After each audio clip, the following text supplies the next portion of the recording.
Hello guys. तो आज हम बात करने वाले हैं ट्विन फ्लेम जर्नी में हम गहराई में कब उतरते हैं। देखिए, ट्विन फ्लेम जर्नी बेसिकली हमें हमारे अंदर गहराई से उतरना सिखाती है। मतलब अभी तक हम जो भी अपना काम कर रहे थे या जो भी अपनी लाइफ जी रहे थे वो सिर्फ और सिर्फ ऊपरी सतह से जी रहे थे।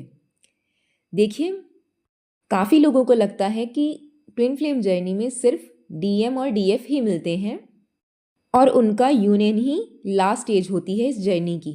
उसके बाद ये जर्नी ख़त्म हो जाती है, लेकिन ऐसा नहीं है।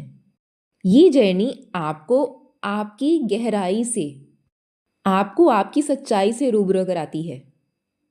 कहीं ना कहीं अब तक हम जहाँ फंसे हुए थे, जहाँ पर हम खुद को इग्नोर कर रहे थे, खुद को समझ नहीं पा रहे थे, वहीं पर इस जर्नी के अंदर आते ही हम खुद को समझना शुरू करते हैं, खुद के अंदर गहराई से उतरना शुरू करते हैं।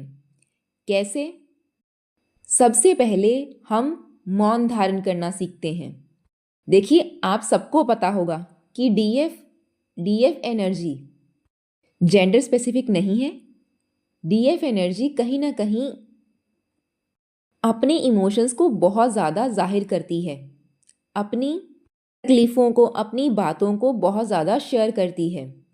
वो किसी के साथ भी कर सकती है, जैसे कि जिनसे वो ज़्यादा क्लोज होती है, अपने पेरेंट्स के साथ, सिबलिंग्स के साथ या अपने डीएम के साथ, किसी के साथ भी। लेकिन उसे ये चीज़ समझ नहीं आ रही होती है कि यहीं से वो अपनी एनर्जी लीक कर रही है। तो जब आप चुप रहना सीखते हैं, मौन धारण करना सीखते हैं, तब आपकी एनर्जी सेव होना स्टार्ट हो जाती है, जिससे अब तक आपको जो भी चीज़ें समझ नहीं आ रही थी, अब वो चीज़ें समझ आने लगेंगी। दूसरी चीज़ एक डीएफ सीखती है कि अगर वो खुद के अंदर छुपे दर्द को पूरी तरह से हील कर ले, तो बाहर की चीज़ें खुद ब खुद ही ठीक हो जाएंगी। सपोज़ आपके आसपास वाले लोग आप पर बहुत गुस्सा कर रहे हैं, आपसे बहुत ज़्यादा नाराज़ हो रहे हैं, तो कहीं ना कहीं अभी भी आपके अंदर वो साइड है कि आप अपने क्रोध को नियंत्रित नहीं कर पाए हैं। इसीलिए आपको सेल्फ कंट्रोलिंग में आना होता है। जब तक आप सेल्फ कंट्रोलिंग में नहीं आते हैं, तब तक आपको यूनिवर्स तकलीफ देते रहते हैं। जब तक आप बाहर की दुनिया को छोड़कर अपने अंदर नहीं उतरते हैं, तब तक ट्विन फ्लेम जर्नी का कोई भी मतलब नहीं होता है आपके लिए। आपको सिर्फ इतना ही समझ आता है कि आपका डीएम है और आपको उनसे यूनियन चाहिए। लेकिन आप ये नहीं समझ पा रहे होते हैं कि सबसे पहले आपका यूनियन इम्पॉर्टेंट है खुद से। अगर आपका यूनियन आपकी हायर सेल्फ से नहीं हुआ, तो बेशक आप कभी भी इस जर्नी को अच्छे से इंजॉय नहीं कर पाएंगे। देखिए, आपको ये कभी नहीं बोला जाता कि ये जर्नी बहुत ज़्यादा इजी होगी। बेशक बहुत डिफ़िकल्ट होगी, लेकिन जब आप इसमें उतरना सीख जाएंगे, उसके बाद ये जर्नी बहुत खूबसूरत भी होती है, क्योंकि अब आप ईश्वर के साथ चल रहे हैं। जब आप उनके साथ चलना सीखते हैं, उनके सानिध्य में रहकर काम करना सीखते हैं, तब जर्नी आपको इतना कुछ सिखाती है कि आपको दर्द में भी एक सुकून की अनुभूति होनी शुरू हो जाती है। अकेलेपन में भी आपको डिवाइन की गाइडेंस और शांति मिलनी शुरू हो जाती है। आपको अंदर से इसलिए तोड़ा जाता है ताकि आप अंदर से खाली हो जाएं। जब आप अंदर से खाली हो जाएंगे, तभी तो आप अपने अंदर के ईश्वर को धारण कर पाएंगे, अपने अंदर के शिव को जगा पाएंगे। यानी कि पूरा यूनिवर्स आपके अंदर ही है। जब तक आप उस गहराई को, उस अंधेरे को नहीं समझ लेते हैं, तब तक आपके साथ ये चीज़ें होती रहती हैं। जब तक आप ये चीज़ समझ नहीं लेते हैं कि आपके दुख का कारण स्वयं आप हैं और उसी को आपको ही हील करना है, तब तक यूनिवर्स आपको तकलीफ देते रहते हैं। और जिस दिन आप उस तकलीफ को अपना सुकून बना लेती हैं, उसके बाद आपकी जो लाइफ है वो पूरी तरह से चेंज हो जाती है, पूरी तरह से ट्रांसफॉर्म हो जाती है, जिसे आप बहुत ही अच्छे से इंजॉय करना सीख जाते हैं। क्योंकि अब आप अपनी जो सांसारिक बंधन हैं उनसे पूरी तरह से मुक्त हो चुके हैं। देखिए, सांसारिक बंधनों का मतलब ये नहीं है कि आप अपना परिवार छोड़ देंगे।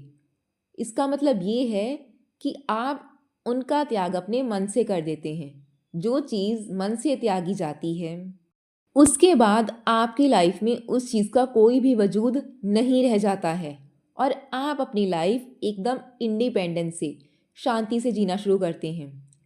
इस चीज़ में जब आपके साथ पूरी तरह से डिवाइन जस्टिस होता है, आप देखेंगे कि अगर आपके आसपास के लोग इतने ज़्यादा टॉक्सिक हैं कि वो इतने ज़्यादा झगड़ा कर रहे हैं आपके आसपास या आपकी एनर्जी को ख़राब करने की कोशिश कर रहे हैं, कुछ भी कर रहे हैं आपके आसपास, लेकिन आपकी एनर्जी इतनी ज़्यादा काम हो जाएगी कि आप उनके आसपास रहकर भी अपनी शांति को नहीं छोड़ेंगे।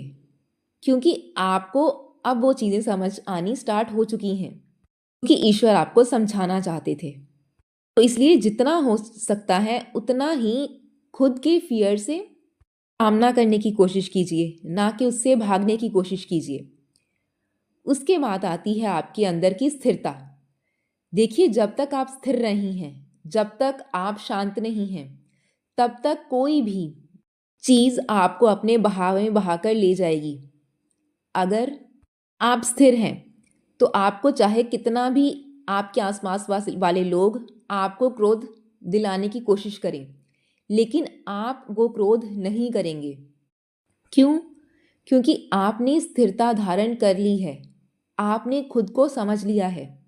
क्योंकि अगर आपके अंदर मन है आपका जो, वो स्थिर नहीं होगा, तब तक आपकी इस जर्नी का कोई भी मतलब नहीं है। आपको खुद को स्थिर करना सीखना पड़ेगा। और वो स्थिरता कैसे आएगी?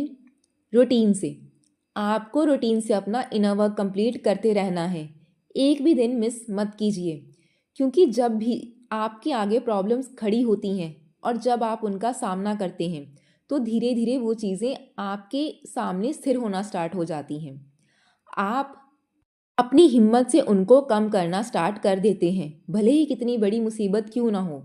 लेकिन जब आप स्थिर तरीके से खड़े हैं और अपना काम रोज़ पूरे तरीके से कर रहे हैं तो कोई भी चीज़ आपको हिला नहीं सकती है।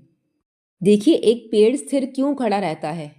क्योंकि उसने हर चीज़ को अपने ऊपर लिया है। धूप को, तूफान को पूरी तरह से सहकर उसने खुद के ऊपर वो चीज़ ली है, तब जाकर वो इस तरह से तूफान में भी स्थिर खड़ा रहता है।